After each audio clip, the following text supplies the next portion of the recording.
ఇవాల్టి వీడియోలో washroom tiles అనేవి ఇలా తెల్లగా మరకలు మరకలుగా అయితే ఎలాంటి హార్పిక్ని కానీ కెమికల్స్ని వాడకుండానే అతి తక్కువ సమయంలో ఈజీగా ఈ వాష్రూమ్ టైల్స్ని క్లీన్ చేసుకోవచ్చు.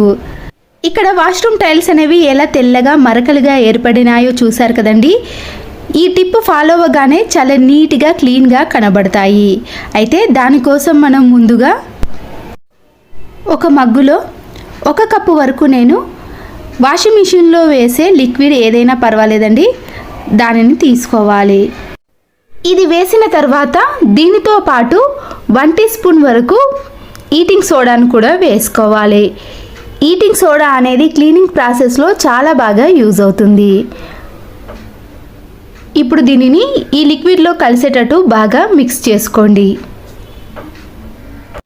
వీటిలోకి మామూలు వాటర్ కాకుండా హాట్ వాటర్ని మాత్రమే మిక్స్ చేసుకోవాలి.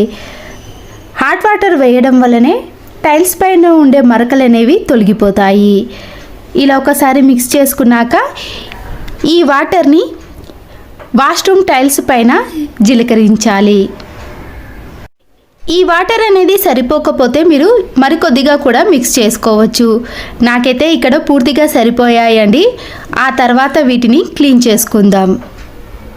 ఒక బ్రష్ని తీసుకొని బాత్రూమ్ని అలాగే వాటి టైల్స్ని కూడా 1 నిమిషం పాటు బాగా రఫ్ చేయాలి. వీటి కోసం మనము ఎక్కువగా డబ్బులు ఖర్చు పెట్టి హార్పిక్ లాంటి కెమికల్స్ని యూజ్ చేయాల్సిన అవసరమే ఉండదు. ఇలా టైల్స్ పై ఉండే మరకలు అనేవి త్వరగా వెళ్ళిపోతాయి.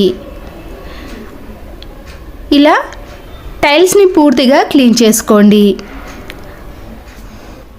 దీనితో వాష్రూమ్ టైల్స్నే కాదండి, ఈ లిక్విడ్తో మనము వాష్రూమ్ని కూడా క్లీన్ చేసుకోవచ్చు.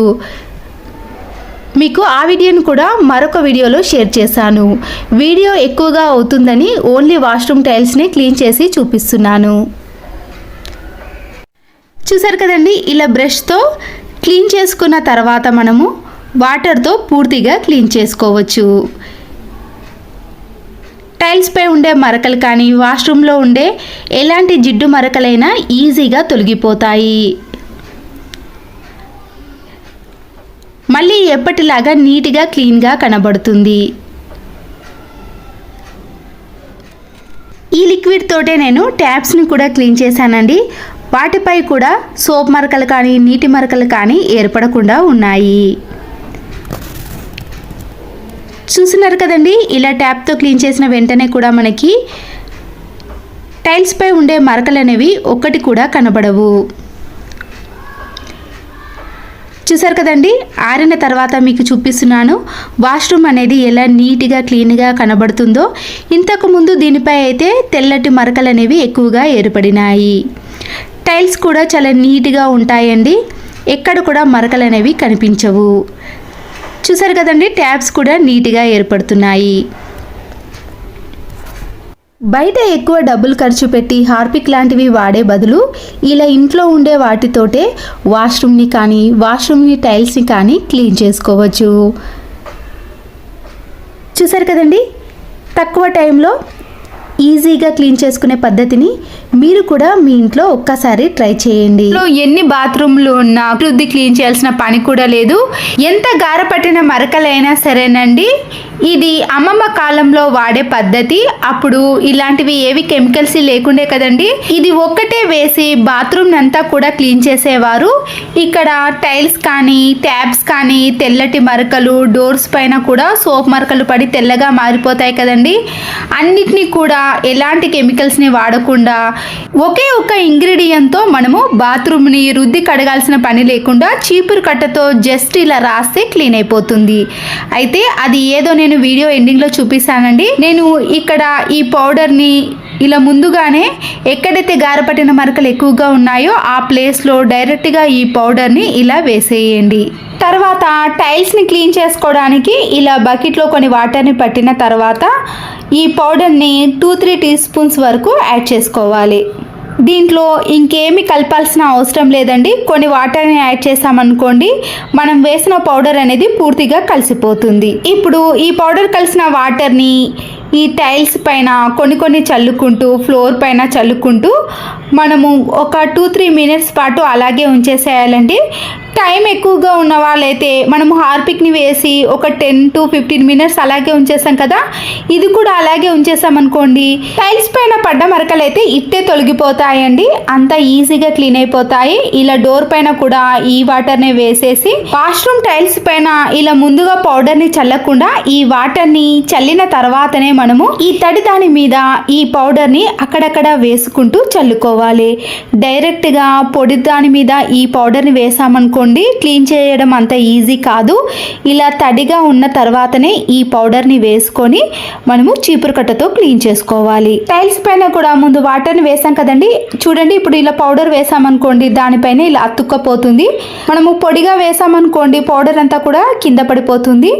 తర్వాత మనము ఈజీగా క్లీన్ చేసుకోవచ్చు. కొబ్బరి చీపురు ఉంటుంది కదండి, దాంతో ఇలా వాష్రూమ్ని క్లీన్ చేసుకుంటే సరిపోతుందండి. బ్రష్తో పదే రుద్దాల్సిన పని కూడా లేదు.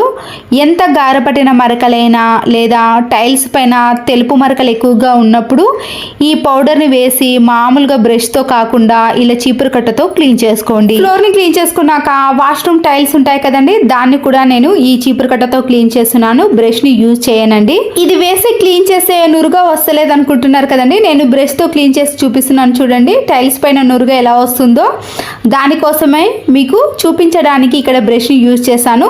బ్రష్ కూడా అవసరం లేదండి, చీపురు కట్టతో క్లీన్ చేసుకుంటే సరిపోతుంది. ఇప్పుడు గారపెట్టిన వాష్రూమ్ని మాత్రం నేను చీపురు కట్టతో కాకుండా ఇలా బ్రష్తో క్లీన్ చేసుకుంటున్నాను. ఈ పసుపు మరకలు అనేవి అంత ఈజీగా తొలగిపోవండి. నేను ఇక్కడ ఈ పౌడర్ని వేసినాక ఒక 2 మినిట్స్ మాత్రమే అలాగే ఉంచేసాను. ఇలా ఎక్కువ గారపట్టిన మరకలు ఉన్నప్పుడు మాత్రం ఒక 5-10 మినిట్స్ పాటు ఈ మరకల పైన చల్లి అలాగే వదిలేసేయండి.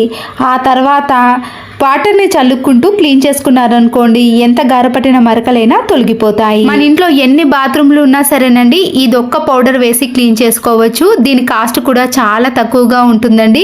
హార్పిక్ లాంటి కెమికల్స్ని యూజ్ చేయాలంటే ప్రైస్ అయితే ఎక్కువగా ఉంటుంది. మళ్ళీ కెమికల్స్ కాబట్టి మనము అన్ని జాగ్రత్తలు తీసుకొని క్లీన్ చేయాల్సిన పని కూడా ఉంటుంది. దీనికి ఎలాంటి జాగ్రత్తలు కూడా అవసరం లేదండి. కావాలనుకుంటే మీరు చెప్పులు కానీ గ్లౌజులు కానీ వేసుకొని క్లీన్ చేసుకోవచ్చు. నేనైతే ఇక్కడ డైరెక్ట్గానే క్లీన్ చేసుకుంటున్నాను. ఇప్పుడు వాష్రూమ్ డోర్ కూడా తెల్లటి మరకలు ఏర్పడ్డాయి కదండి, దానిపైన కూడా ఈ వాటర్ని వేసేసి ఇలా చీపురు కట్టతో క్లీన్ చేసుకుంటున్నాను. ఈ పౌడర్ అయితే డైరెక్ట్గా బట్టల పైన పడకుండా చూసుకోండి. మిగతాదంతా కూడా ఎలాంటి జాగ్రత్తలు అవసరమే ఉండదు. చూసారు కదండి, నేను ఇలా చీపురు కట్టతో క్లీన్ చేసుకున్నాక ఇప్పుడు డైరెక్ట్గా ఇలా వాటర్తో క్లీన్ చేసుకోవచ్చు. నాకైతే ఇక్కడ వాష్రూమ్ని క్లీన్ చేసుకోవడానికి టైం అనేది ఎక్కువగా పట్టలేదండి. నేనైతే ఇక్కడ 2 బాత్రూమ్లను కూడా ఒకేసారి క్లీన్ చేసుకున్నాను. ఇండియన్ టాయిలెట్ని వెస్టర్న్ టాయిలెట్ని ఒకేసారి క్లీన్ చేసుకున్నానండి. నాకు టైం అనేది ఎక్కువగా పట్టలేదు. వీడియో లెంతీ అవుతుందని ఇలా వెస్టర్న్ టాయిలెట్ని క్లీన్ చేసి చూపించాను.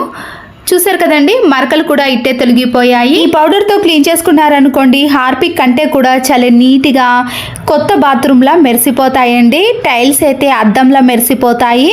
అంత నీట్గా తయారవుతుంది. లిక్విడ్లు వేసి క్లీన్ చేసుకున్నాం అనుకోండి నురుగా ఎక్కువగా వస్తుంది, కానీ క్లీన్ అయితే అంత ఈజీగా కావు. కానీ ఇది నురుగా రాదండి. మనము జస్ట్ ఇలా బ్రష్తో కానీ చీపురు కట్టతో అప్లై చేస్తే సరిపోతుందండి. నురుగా వస్తేనే క్లీన్ అవుతుంది అనుకుంటారు, కానీ నురుగా రాకపోయినా కూడా ఈ పౌడర్ వేసి చూడండి ఈజీగానే క్లీన్ అయిపోతాయి. ఈ పౌడర్ వేయకముందు చూసారు కదండి గారపట్టిన మరకలు అనేవి ఎలా ఉన్నాయో. ఇప్పుడు చూసారు కదండి వాష్రూమ్ అనేది ఎంత నీట్గా క్లీన్గా తయారైందో. మనము బ్రష్ పెట్టి పదే రుద్దాల్సిన పని లేదండి. ఇల్లు ఎంతసేపు అయితే ఊడ్చుకుంటామో బాత్రూమ్ని కూడా అంతేసేపు ఊడ్చుకుంటే సరిపోతుంది. ఇదే కాకుండా ఇండియన్ టాయిలెట్ వాష్రూమ్ని కూడా చూపించాను కదండి, అది కూడా కొత్త దానిలా నీట్గా మెరిసిపోతుంది కదా. వాష్రూమ్సే కాదండి, ఈ పౌడర్తో వాష్ బేసిన్ కానీ సింకును కానీ నల్లగా జిడ్డుగా తయారైపోయినప్పుడు ఈ పౌడర్ని కొద్దిగా వేసుకుంటూ ట్యాప్ పైన కూడా మనము ఈ పౌడర్నే వేసి స్టీల్ స్క్రబ్బర్తో కానీ మామూలు స్క్రబ్బర్తో రుద్దేసుకోండి. వాటర్ వేసినాక చూడండి ఇంతకు ముందు దానికి ఇప్పటికీ తేడా చూసారు కదండి, తెల్లగా ఎంత నీట్గా కనబడుతుందో. ఈ పౌడర్తో వాష్రూమ్నే కాదండి ఇంట్లో ఉండే చాలా వాటిని కూడా ఈ ఒక్క పౌడర్ తోటే క్లీన్ చేసుకోవచ్చు. వాష్రూమ్లో ఉండే ట్యాప్ అయితే సోప్ మరకలు పడి జిడ్డుగా తయారవుతాయి కదా.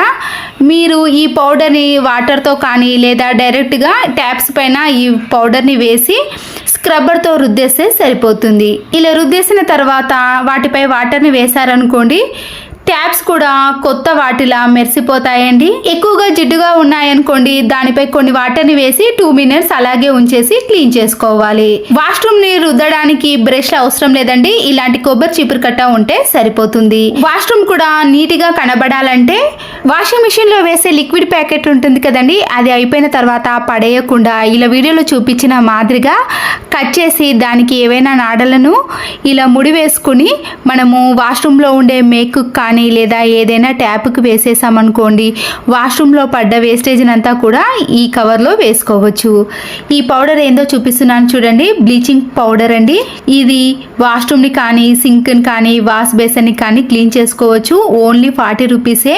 2 వాష్రూమ్లను క్లీన్ చేయంగా కూడా ఈ పౌడర్ అనేది ఇంకా అలాగే ఉందండి. కొద్దిగా మాత్రమే యూజ్ చేశాను, చాలా తక్కువ కాస్ట్ ప్రైస్ అండి. మీరు కూడా ఒక్కసారి వాడి చూడండి. చూసారు కదండి, వాష్రూమ్ని మొత్తం క్లీన్ చేసినాక వాష్రూమ్ కానీ టైల్స్ కానీ సింక్ కానీ వాష్రూమ్ డోర్ కానీ ఒకటి కాదండి, ఈ ఒక్క పౌడర్తో మనము వాష్రూమ్ మొత్తాన్ని కూడా సోప్ బాక్స్ని కూడా క్లీన్ చేసుకోవచ్చు. ఎంత గారపట్టిన మరకలైనా క్లీన్ చేసుకోవడానికి ఎలాంటి కెమికల్స్ని యూజ్ చేయకుండా ఇలా తక్కువ ప్రైస్ ఉన్న బ్లీచింగ్ పౌడర్ని వాడి చూడండి. ఈ పద్ధతి ఇప్పటిది కాదండి, మన అమ్మమ్మ కాలంలో ఎలాంటివి వాడకుండా ఒక బ్లీచింగ్ పౌడర్ తోటే వాష్రూమ్ని క్లీన్ చేసుకునేవారట. చాలా మందికి తెలియదండి, బ్లీచింగ్ పౌడర్తో వాష్రూమ్ని సింక్ను వాష్ బేసిన్ని గారపట్టిన మరకలని ఈజీగా క్లీన్ చేసుకోవడానికి వాడవచ్చు. మీకు నచ్చితే మాత్రం ఈ పద్ధతిని ఒక్కసారి ట్రై చేసి చూడండి. ఈ వీడియో నచ్చితే తప్పకుండా ఒక లైక్ చేసి మీ ఫ్రెండ్స్కి రిలేటివ్స్కి షేర్ చేయండి. మరో యూస్ఫుల్ వీడియోతో మళ్ళీ కలుద్దాం. Thanks for watching.